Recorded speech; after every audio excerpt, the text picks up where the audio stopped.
The following has been approved for all audiences by the editor. Thank you for choosing Practical Distributism. The basic premise of distributism is that both economics and politics are subjects of ethics because both exist to serve the common good. This is different than the usual conservative and liberal dichotomy. Distributism is economics as though families matter. This podcast is an audio version of the main site at practicaldistributism.blogspot.com. If you like this content, please subscribe, like, and share. Now, on to the article. They Don't Really Believe in the Free Market by David W. Cooney, published on the 27th of February, 2021. It might be assumed that those who believe in the free market would be happy and supportive when people engage in that market.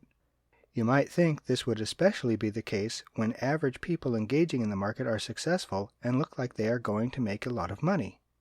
After all, isn't one of the claims in defense of capitalism that anyone can succeed and that it is supposedly the first economic system that allowed people to improve their state in life?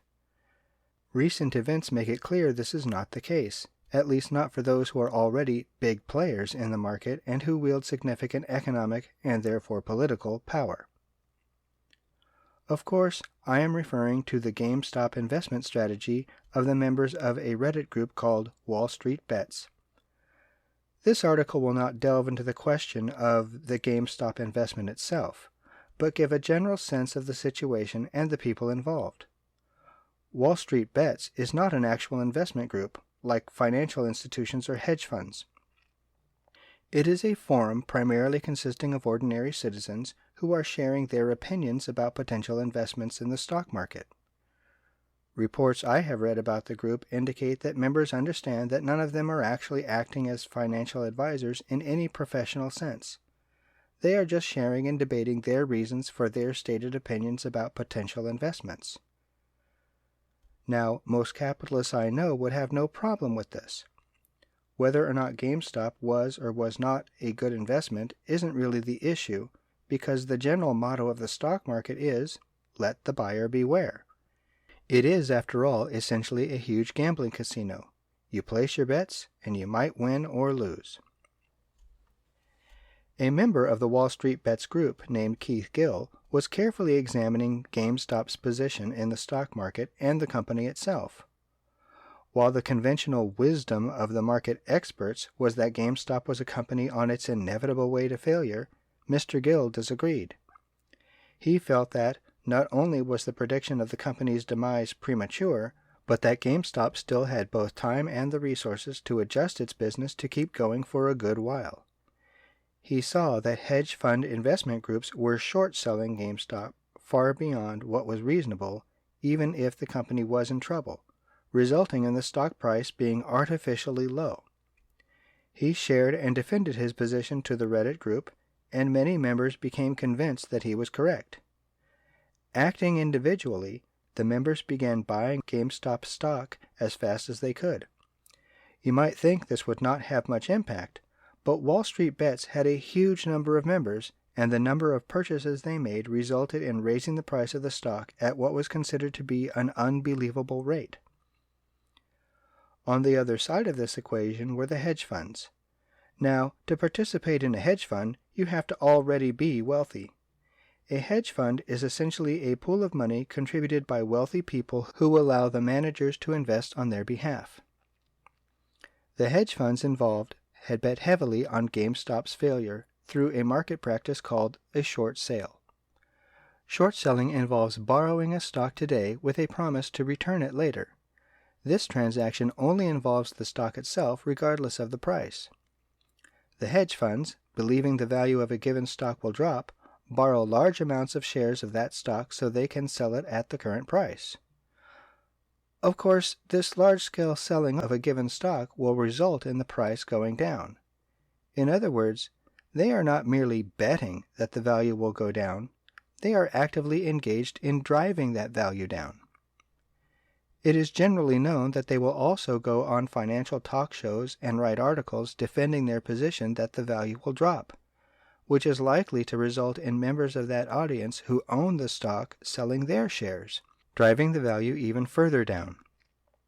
When the stock is due, the hedge funds must buy back the stock at whatever the new current price is. If the price is less than when they sold it, they make a profit. However, if the price is more, they lose.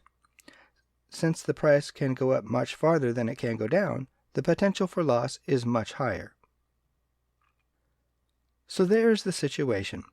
The hedge fund investors wanted the value of GameStop to decrease, and the WallStreetBets group wanted the value to increase.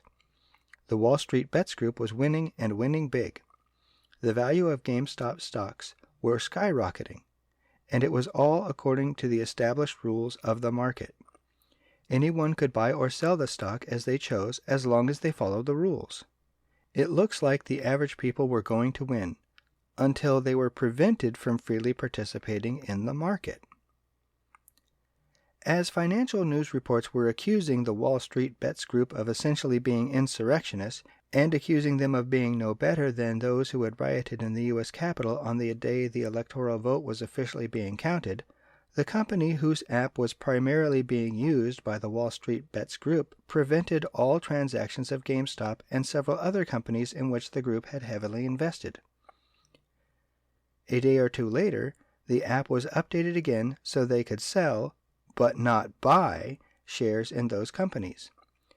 In other words, the app would only allow activity that would result in the price going down, like the hedge fund investors wanted. Now, you can only sell a stock if someone can buy it, so this group was prevented from buying while others participating in the stock market were still allowed to. In other words, the WallStreetBets group were not allowed to participate in what the Wall Street insiders would argue is the greatest example of the free market in the world today. The same changes were made on other personal investment apps, revealing that this was a coordinated effort to force a particular change to the market that would be advantageous to wealthy insiders on Wall Street and would disadvantage average people trying to participate in the market. This is the important fact of this incident. It doesn't matter if GameStop or the other companies were actually good investments. These people were following all of the established rules of the market. They had entered the casino and all placed their bets. Because they were winning, the casino chose to shut them down. There are investigations going on about what happened. Mr. Gill even had to testify before the U.S. House of Representatives. Because of the financial, and therefore political, power of those involved behind the scenes, and the willingness of the media to back their side, I think it is unlikely that the real perpetrators will have any significant negative consequence to their actions.